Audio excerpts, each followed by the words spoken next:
hombros encontré sus labios, sus últimas palabras lo decían.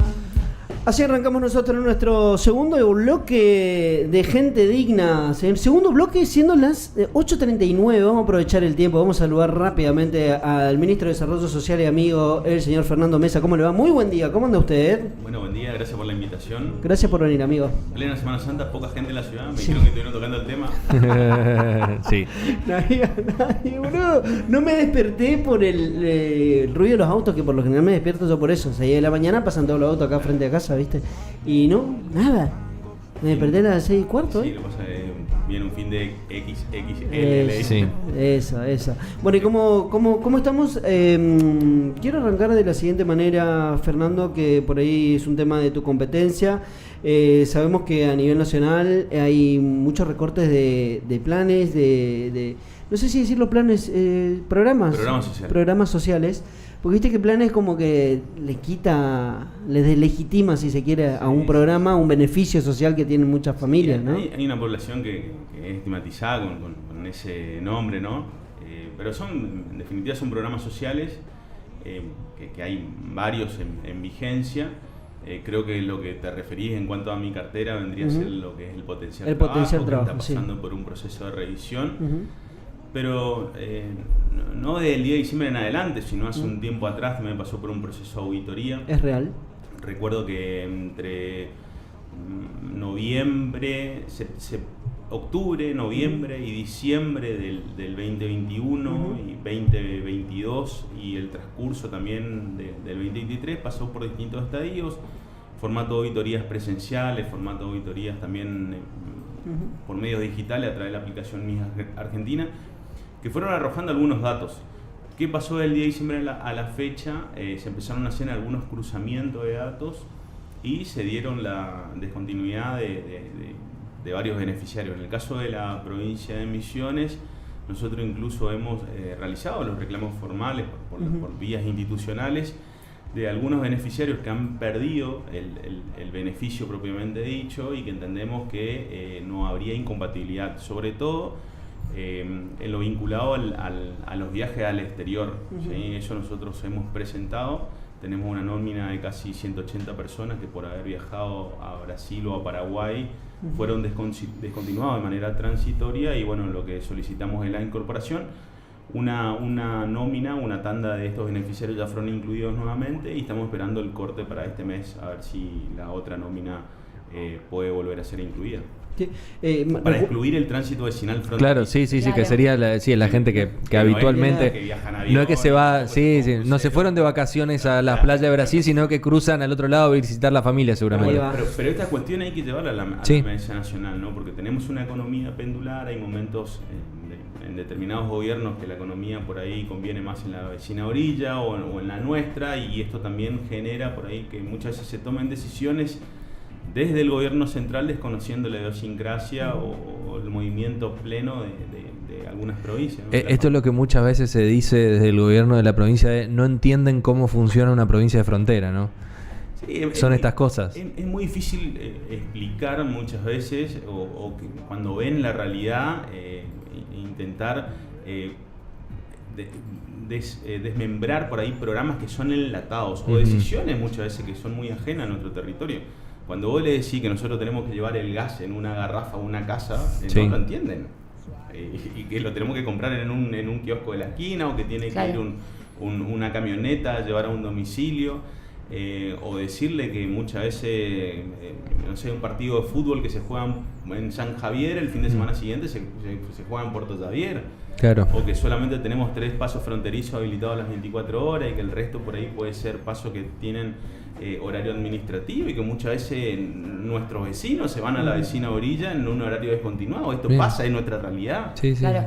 Ministro, igualmente quiero retomar algo que usted decía de, bueno, si es un entrecruzamiento de datos y se quitaron algunos y solamente tienen un listado de 100 y pico, que dijo usted, para retomarlos. O sea que hay algunos que se considera que están bien quitados, ¿no? Bueno, ahí es muy interesante la pregunta. Nosotros entre los meses de enero, febrero y marzo fuimos teniendo distintas bajas. Gran parte de estos beneficiarios fueron incorporados. La cuestión es la siguiente. Nosotros seguimos reclamando algunas cuestiones que entendemos que no son incompatibles el ejemplo de tener un doble beneficio. Y te doy algún dato. Beneficiario del potenciar trabajo hoy gana 78.000 pesos, ¿sí? Por la contraprestación que realiza, es el salario que percibe, ¿no? Pero, ¿qué pasa si esta persona fue contratada por una determinada tarea en algún municipio? Que también nos pasó. No sé, Colonia Polana, tenemos una persona que maneja un tractor y fue contratada por 4 o 5 meses para una determinada tarea por parte del municipio. Pongamos este ejemplo así, sí, muy simple, ¿no? Entonces fue continuado porque hicieron un cruzamiento de datos y le genera un doble empleo, un doble ingreso. Ahora bien, nosotros el reclamo lo hacemos porque entendemos que si entre el potenciar trabajo y este contrato transitorio no alcanza la canasta mínima vital y móvil, no habría incompatibilidad alguna. Y este es el planteo que le hicimos al juez Marijuán. Claro. La pregunta básica del sentido común es: señor juez, ¿usted puede vivir con estos dos salarios? ¿O habría alguna incompatibilidad? Entonces ese es el reclamo que nosotros hicimos, desglosamos caso por caso. Hay muchos casos de gente que ha sido descontinuada, no percibiendo otro beneficio que sea solamente el potenciar trabajo. Esto se hace un cruzamiento por ANSES. Entonces, ¿hay algunas personas que deben ser descontinuadas? Claro que sí. Hay algunas personas que deben ser reconsideradas y vueltas a incluir, y también claro que sí. Nosotros tenemos el 0.3% de nuestro padrón fue descontinuado y gran parte de eso ya lo pudimos incorporar nuevamente. Tengo varias preguntas para hacerte sobre, no específicamente sobre este tema. Sí. ¿Cómo están trabajando en la actualidad tema merenderos? Me imagino que los comedores son un tema de agenda para el Ministerio de Desarrollo Social, y tengo entendido que las autoridades nacionales tampoco es que responden mucho, y esto pasa en casi todas las provincias de la Argentina, venimos a decir sin tener conocimiento, pero por cómo se vienen manejando algunas carteras, digo, ¿hay respuesta de Nación cuando hay reclamos por parte de la provincia para atender a nuestros comedores, a nuestros merenderos? Bueno, aquí hay que separar dos cuestiones. La primera es que todo lo que está bajo órbita de provincia sigue funcionando. Los distintos programas de tarefero, programas celíaco, programas de asistencia alimenticia, programas de emergencia. Lo que sí se descontinuó fue la ayuda nacional o el acompañamiento nacional. Esto en algunas líneas de trabajo sí recae en el Ministerio de Desarrollo, pero la gran parte de la tarea o el acompañamiento que daba Nación a la provincia de Misiones recaía en organizaciones sociales, en fundaciones, en los distintos cleros, en asociaciones civiles. Esto sí fue descontinuado a partir del 10 de diciembre. Obviamente genera una enorme preocupación porque nosotros estamos atravesando por un momento de una enorme crisis económica con una inflación que no cesa, y esto golpea muchas veces al bolsillo, sobre todo a la clase trabajadora, a la cuenta propista, y repercute obviamente a la pérdida del poder adquisitivo. Entonces se resiente, en el caso de nuestros comedores, que sí estamos teniendo en vigencia, al momento de desaparecer algún comedor de un barrio, obviamente esas personas que antes asistían a eso se van incorporando a los nuestros. Entonces tenemos un incremento que habría que evaluar caso por caso a ver si se da porque incrementa la pobreza o por la ausencia de ese comedor, pero sí estamos teniendo un incremento, donde antes nosotros teníamos, la palabra comedor es una palabra figurativa, porque nosotros lo que hacemos es llevamos una olla para que se cocine en un barrio, puede ser por autogestión o descentralizada. O sea, significa o lo hacemos nosotros o nosotros otorgamos los alimentos para que puedan ser cocinados en el barrio, pero después se colocan en tuppers de acuerdo a la cantidad integrante de la familia y eso se lleva al hogar para que puedan comer. Lo que nosotros no queremos romper es con este encuentro familiar, ¿no? Del almuerzo en la casa. Por eso decimos comedor, pero no es que ahí se come, sino que son cocinas. Sí, se llevan en tuppers y eso se va a la casa, ¿no? Entonces, nosotros pongamos el ejemplo, una olla de 100 litros alcanzaba antes para 45 o 50 tuppers, 45 o 50 familias, y hoy estamos teniendo una demanda entre 70 75. Entonces, hay un incremento que se da por esto, ¿no? Yo creo que la ausencia del acompañamiento de Nación, que no solamente le pasa a la provincia de Misiones, que bien lo dijiste, le está pasando a todas las provincias, y esto también es un tema de debate, de reclamo y de análisis dentro de lo que es la COFEDESO, que es el Consejo Federal de Ministros de Desarrollo de Nación, que hay mucha preocupación, no solamente en lo que es la línea alimenticia, sino también en la situación de acompañamiento de emergencia climática, que gran parte de las provincias del país están atravesando en algún que otro estadio por algunas situaciones muy complejas. ¿No? Le pasó a Corrientes hace un mes, la peor catástrofe de su historia. Sí. Le pasó a provincias del centro del país con la granizada, inundaciones. Entonces, entendemos que necesitamos tener esa mirada de acompañamiento, no solamente en la cuestión alimenticia, sino también por la emergencia climática. Claro, recién decías una olla alcanzaba para 40 o 50 familias, hoy tenés una demanda de 70, basado principalmente en la situación económica que genera la inflación. Ahora, en el horizonte hay un problema más que se sumaría en los próximos meses, la caída de la obra pública es uno de los que lo empuja, que es la desocupación. ¿Los tienen alerta? ¿Los preocupa? ¿Cómo están viendo que se viene el avance de este problema extra que se va a agregar a la situación económica de hoy? Sí, sin duda, es un tema que no podemos desatender, es un tema de análisis constante. Tenemos, por pedido del gobernador, ¿no? una mesa interministerial donde tocamos la cuestión alimenticia y sobre todo no perder de vista esa malla de protección social que debemos atender, ¿no? Preocupa y mucho lo que es la caída de la obra pública. Entendemos que hay alrededor de 8.000 o 10.000 trabajadores que hoy están desempleados, que antes tenían un empleo directo. Bueno, escuchaba que fue uno de los temas en la reunión de los gobernadores en el norte grande. Y si tenés empleos directos, también tenés empleos indirectos, ¿no? Que eso es una cadena que antes atendía a muchas familias. El reclamo nuestro es que el Estado tiene que estar ahí, no podemos desatender. Yo no creo que el mercado pueda resolver esta crisis y está a las claras. Yo tomo algunos ejemplos. ¿Por qué nuestra economía no puede suplir a la mirada y la presencia del Estado? Aumenta el dólar, aumentan los precios. Cuando el dólar cae, los precios no bajan, siguen aumentando. Entonces, está a las claras que esta economía de libre demanda, oferta y demanda, que generan un punto de equilibrio, en nuestro país no se da. Entonces, ahí donde tenemos que tener una mirada de acompañamiento, sobre todo a los sectores más vulnerables, y no desatender a la clase media, que yo entiendo que el verdadero ajuste lo está pagando la clase media. Y esto lo podemos poner en datos, en estadística, la pérdida del poder adquisitivo. Entonces, y ahí hay una diferencia también que hay que entender. ¿En qué nos diferencia esta crisis actual de la del 2001? En el 2001 no había malla de protección social. Claro. En este tiempo hay una malla de protección social muy amplia en nuestro país por distintos beneficios, pongámosle asignación universal por hijo, pensiones no contributivas, pensiones por discapacidad, programas de acompañamiento alimenticio, programas de potenciar trabajo, etcétera, etcétera, muchos beneficios sociales que nos diferencian de esa crisis del 2001. Ahora, claramente con estos programas no podemos alcanzar el ritmo del nivel inflacionario. Claro. Un asalariado, un empleado, un contrapropista no puede alcanzar. Entonces, esa por ahí la diferencia, y obviamente el Estado tiene que intentar, y el Estado Nacional tiene que tener una mirada para ver de qué manera entre todos salimos de esta situación. Mientras toma el mate, yo retomo algo. Usted hablaba acerca de que ustedes continúan con todos los derechos sociales que le correspondían a la provincia, y que eso hace que por ahí los que ya no reciben estos beneficios de nación tengan que volcarse a la provincia.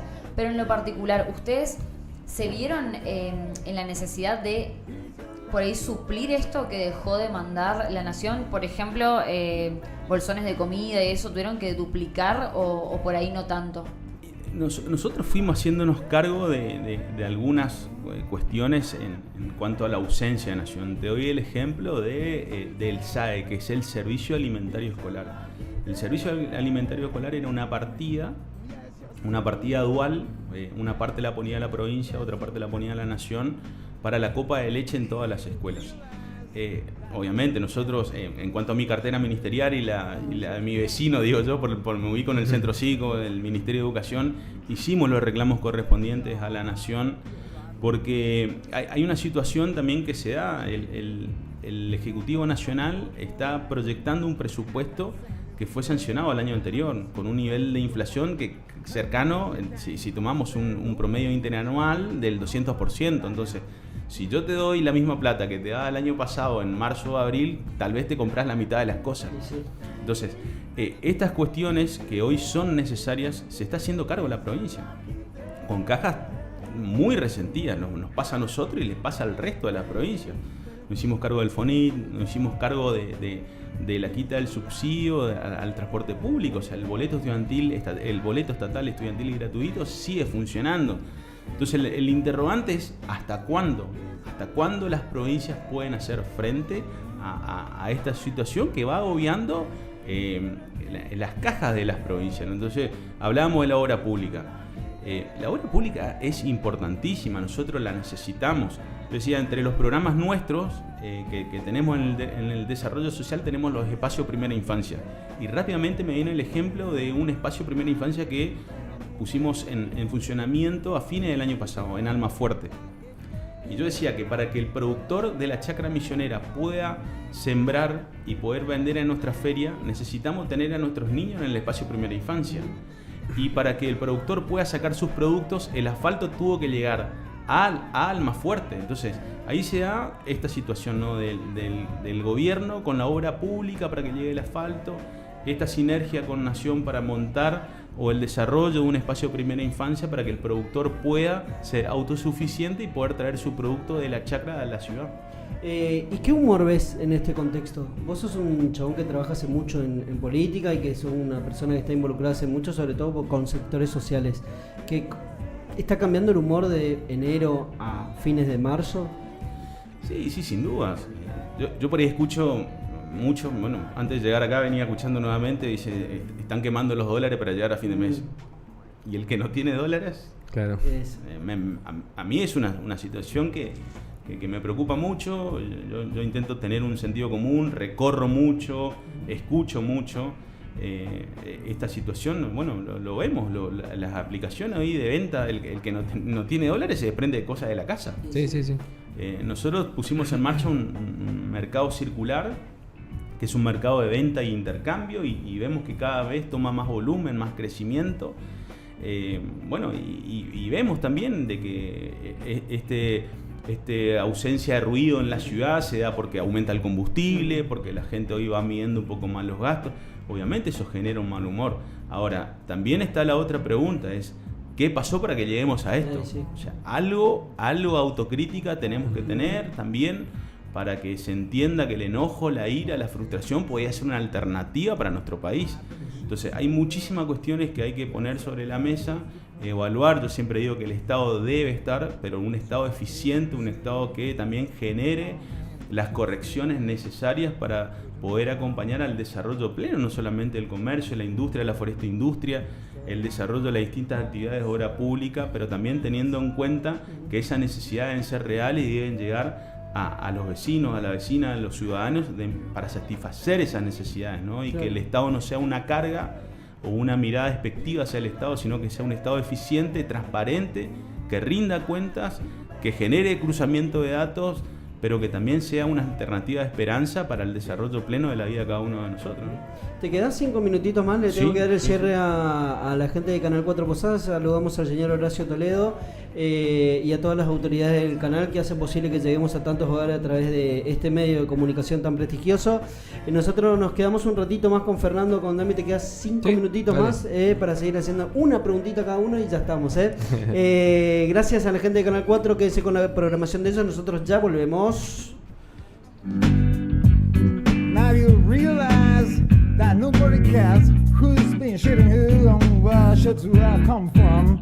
But I can tell you one thing to take you out of your life of misery and sin. I could leave you full on my 44 Magnum, and I can send you straight up to see the face of the Almighty. And this you can consider the holy vibe, because I'm my only mom's in right now.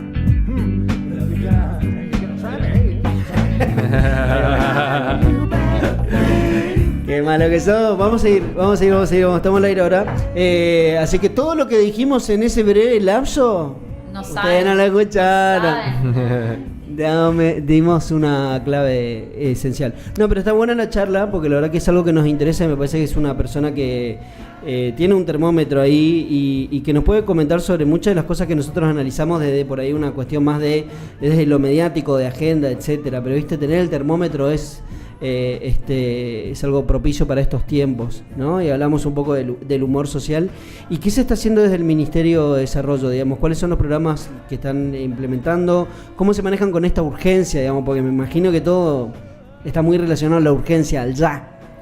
Bueno, es un desafío en la gestión, ¿no? Que la urgencia no tape la importancia. Intentamos planificar a largo plazo, pero la urgencia hoy amerita tener siempre la mirada atenta y el oído predispuesto a atender eso que necesitamos.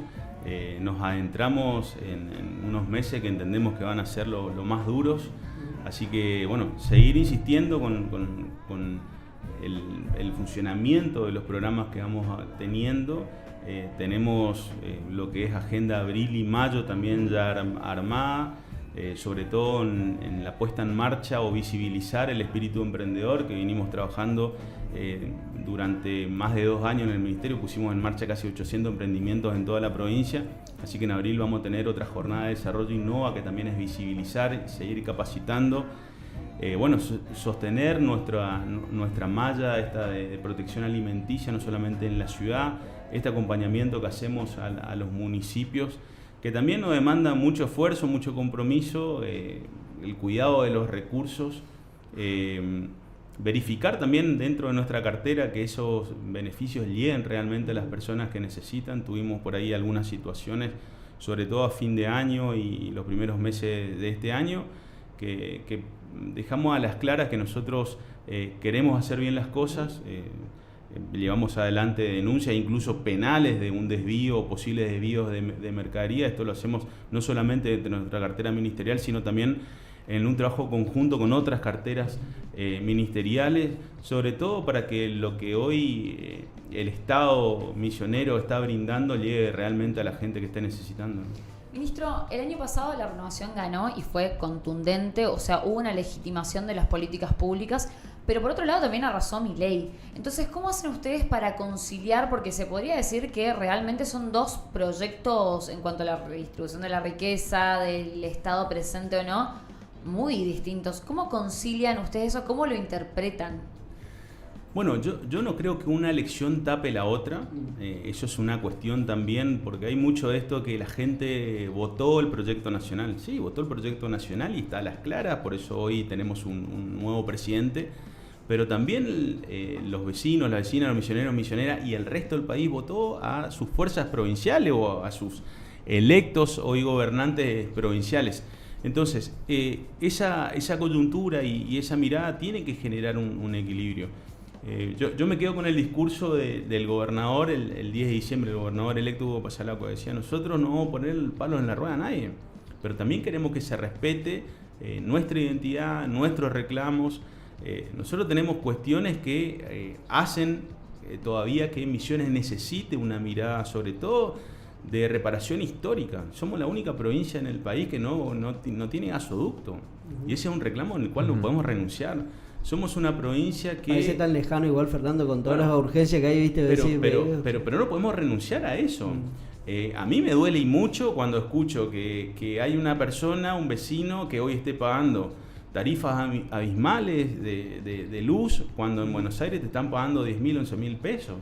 Entonces, ese es el reclamo que nosotros tenemos que seguir generando. Obviamente que queremos ponernos a disposición para que a cada gobierno nacional le vaya bien, pero que le vaya bien con los argentinos adentro.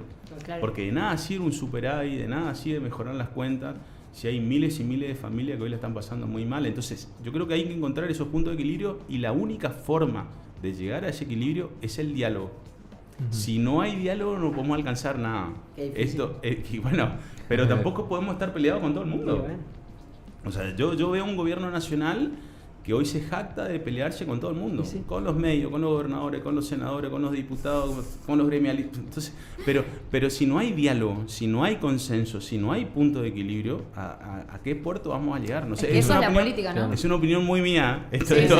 Pero yo creo que debemos encontrar puntos de acuerdo, puntos de equilibrio, puntos de consenso, sobre todo generando la empatía de ponerse en el lugar del otro. Y el otro, de que hoy hay miles y miles de familias en la Argentina que no la están pasando para nada bien. Un poco siguiendo la línea de lo que decía Roby, muchos de los votos que cosechó Milei fueron en barrios populares. Y vos sos una persona con mucho contacto con los barrios populares. Y en aquel momento de la elección, cuando uno se acercaba a indagar un poco por qué ese voto iba para ese lado, estaba sustentado con cierta esperanza de un futuro mejor. ¿Cómo está hoy el clima en esos barrios populares respecto a lo que está generando el gobierno nacional y lo que ellos están viendo en cuanto a lo que votaron, digamos? Bueno, yo en lo personal soy una persona muy prudente en cuanto al voto. Sí. No me gusta mucho preguntar a quién votaron, ¿no? Pero sí hay un clima muy enrarecido cuando siempre se genera la expectativa o una proyección de una economía dolarizada de que hoy ganás este monto y vas a pasar a recibir lo mismo o percibir lo mismo, pero en dólares. Genera un entusiasmo. Lo que sí, a mí en lo personal, y que me gusta un poco analizar cada elección, lo que me pareció que le pasó al país, puedo estar equivocado, pero es un análisis muy mío y personal. Lo que entendí que faltó de la ausencia de la palabra esperanza entre lo que es las PASO, las generales y el balotaje. Había dos opciones, una que mostraba una continuidad, un estado protector, y otra que marcaba un antagonismo. Pero ese antagonismo basado en la ira, en la bronca, el enojo, en la canalización de las frustraciones. Entonces, a mí me pareció eso, que no había en las dos opciones la palabra esperanza. Había una que marcaba una línea, es decir, un estado presente, que obviamente quería generar un proceso de revisión, y otra que era una motosierra, romper todo y prácticamente nacer de cero. Entonces, entre esas dos opciones se mezcló también algunas cuestiones vinculadas a una expectativa de realización, entiendo que de muchas familias, de una economía dolarizada. La economía dolarizada tiene muchos riesgos, muchísimos riesgos. Yo decía, hay países que esta oferta y demanda de productos se da y vos lo ves en góndola. O sea, sube el dólar, suben los productos, baja el dólar, bajan los productos. Nada más alejado de lo que nos pasa a nosotros. Lo dije unos minutos antes. Sube el dólar, suben todos los precios, baja el dólar, los precios siguen aumentando. Por las dudas. Bueno, entonces esa especulación del mercado debe tener una mirada del Estado. Ahora, es con precio cuidado, no sé, eso es lo que hay que discutir, busquemos digamos. La forma. La pero yo sí creo que esto que decía la compañera en cuanto a las elecciones, la provincia viene haciendo un enorme esfuerzo, sobre todo para seguir acompañando estos programas ahora, que los sostenemos con recursos propios, con financiamiento, con el esfuerzo de todos nosotros. Son algunas cuestiones que la tenemos en vigencia para seguir acompañando a las familias, sobre todo en este momento, ¿no? Fernando, ha sido un gustazo que nos hayas acompañado en este trayecto de la mañana. Esperemos que tenga una linda Semana Santa, que sea como quieras, digo, ¿viste? Con mucho laburo. Sí, tenemos laburo. Creo que mañana vamos a acompañar la misa en San Ignacio, y después tengo varias invitaciones de clubes de abuelos. Mira. Viste que los abuelos se juntan ahí sí, en los clubes. Sí, algún bingo por ahí, por ahí le digo una chipa, algo. Bueno, así que vamos a estar recorriendo por acá. Gracias. Y el 2 de abril, obviamente, el acto de nuestros queridos combatientes de Malvinas. Gracias nuevamente por habernos acompañado, Fernando. Bueno, nosotros nos despedimos, Dami. Se queda Roy, se queda Lupiña un ratito más. Tenemos más invitados, se queda Emerson. Y ya volvemos. Le dejamos escuchando algo de música, nos ordenamos y ya volvemos.